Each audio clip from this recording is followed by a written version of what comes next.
ओम श्री गणेशाय नमः। ओम गं गुरुवे नमः। ओम नमः शिवाय। शिवजी सदा सहाय। शतरुद्र संहिता अध्याय 16, 17 और 18।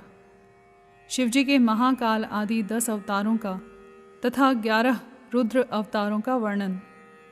तदंतर यक्षेश्वरावतार की बात कहकर नंदीश्वर ने कहा, मुने, अब शंकर जी के उपासना कांड द्वारा सेवित महाकाल आदि 10 अवतारों का वर्णन भक्ति पूर्वक श्रवण करो। उनमें पहला अवतार महाकाल नाम से प्रसिद्ध है, जो सत्पुरुषों को भोग और मोक्ष प्रदान करने वाला है। उस अवतार की शक्ति भक्तों की मनोवांछा पूर्ण करने वाली महाकाली है। दूसरा तार नामक अवतार हुआ, जिसकी शक्ति तारा देवी हुई। वे दोनों भुक्ति मुक्ति के प्रदाता तथा अपने सेवकों के लिए सुखदायक हैं। बाल भुवनेश नाम से तीसरा अवतार हुआ। उसमें बाला भुवनेशी शिवा शक्ति हुई, जो सज्जनों को सुख देने वाली हैं। चौथा भक्तों के लिए सुखद तथा भोग मोक्ष प्रदायक षोडश श्री विद्येश नामक अवतार हुआ और षोडशी श्री विद्या शिवा उसकी शक्ति हुई। पांचवा अवतार भैरव नाम से प्रसिद्ध हुआ, जो सर्वदा भक्तों की कामनाओं को पूर्ण करने वाला है। इस अवतार की शक्ति का नाम है भैरवी गिरिजा, जो अपने उपासकों की अभीष्ट दायिनी है। छठा शिवावतार छिन्न मस्तक नाम से कहा जाता है और भक्त काम प्रदा गिरिजा का नाम छिन्न मस्ता है। संपूर्ण मनोरथों के दाता शंभु का सातवां अवतार धूमवान नाम से विख्यात हुआ। उस अवतार में श्रेष्ठ उपासकों की लालसा पूर्ण करने वाली शिवा धूमावती हुई। शिवजी का आठवां सुखदायक अवतार बगलामुख है। उसकी शक्ति महान आनंददायिनी बगलामुखी नाम से विख्यात हुई। नवा शिवावतार मातंग नाम से कहा जाता है। उस समय संपूर्ण अभिलाषाओं को पूर्ण करने वाली शर्वाणी मातंगी हुई। शंभु के भुक्ति मुक्ति रूप फल प्रदान करने वाले 10वें अवतार का नाम कमल है, जिसमें अपने भक्तों का सर्वथा पालन करने वाली गिरिजा कमला कहलाई। ये ही शिवजी के 10 अवतार हैं। ये सब के सब भक्तों तथा सत्पुरुषों के लिए सुखदायक तथा भोग मोक्ष के प्रदाता हैं। जो लोग महात्मा शंकर के इन 10 अवतारों की निर्विकार भाव से सेवा करते हैं, उन्हें ये नित्य नाना प्रकार के सुख देते रहते हैं। मुने, इस प्रकार मैंने 10 अवतारों का महात्म्य वर्णन कर दिया।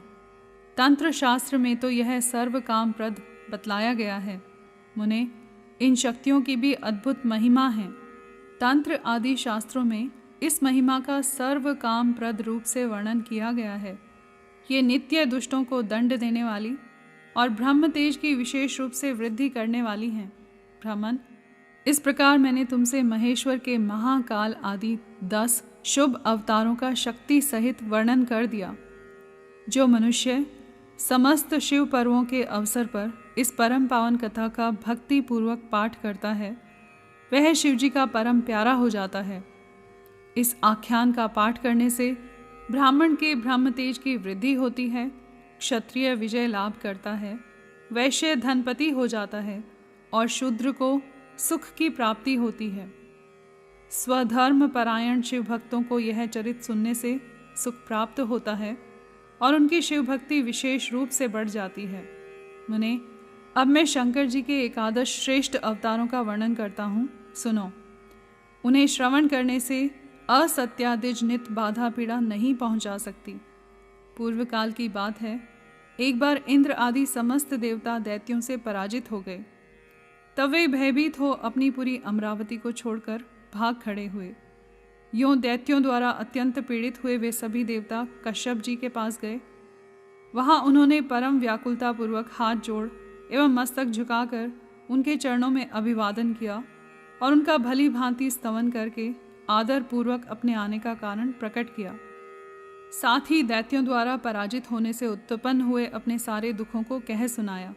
तात तब उनके पिता कश्यप जी देवताओं की उस कष्ट कहानी को सुनकर अधिक दुखी नहीं हुए, क्योंकि उनकी बुद्धि शिवजी में आसक्त थी। मुने, उन शांत बुद्धि मुनि ने धैर्य धारण करके देवताओं को आश्वासन दिया और स्वयं परम हर्षपूर्वक विश्वनाथपुरी काशी को चल पड़े। वहाँ पहुंचकर उन्होंने गंगा जी के जल में स्नान करके अपना नित्य नियम पूरा किया और फिर आदर पूर्वक उमा सहित सर्वेश्वर भगवान विश्वनाथ की भली भांति अर्चना की।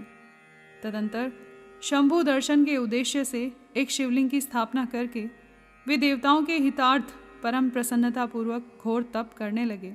मुने, शिवजी के चरण कमलों में आसक्त मन वाले धैर्यशाली मुनिवर कश्यप को जब यूं तप करते हुए बहुत अधिक समय व्यतीत हो गया, तब सत्पुरुषों के गति स्वरूप भगवान शंकर अपने चरणों में तल्लीन मन वाले कश्यप ऋषि को वर देने के लिए वहाँ प्रकट हुए। भक्त वत्सल महेश्वर परम प्रसन्न तो थे ही, अतः वे अपने भक्त मुनिवर कश्यप से बोले, वर मांगो।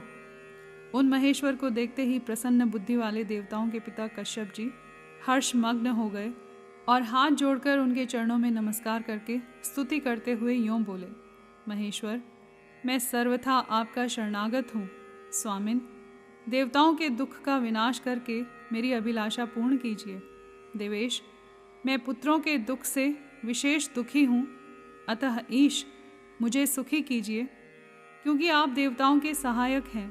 नाथ, महाबली दैत्यों ने देवताओं और यक्षों को पराजित कर दिया है, इसलिए शंभो, आप मेरे पुत्र रूप से प्रकट होकर देवताओं के लिए आनंद दाता बनिए।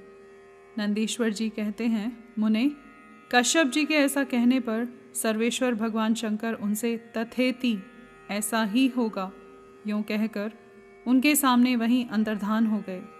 तब कश्यप भी महान आनंद के साथ तुरंत ही अपने स्थान को लौट गए। वहाँ उन्होंने वह सारा वृतांत आदरपूर्वक देवताओं से कह सुनाया। तदंतर भगवान शंकर अपना वचन सत्य करने के लिए कश्यप द्वारा सुरभि के पेट से 11 रूप धारण करके प्रकट हुए।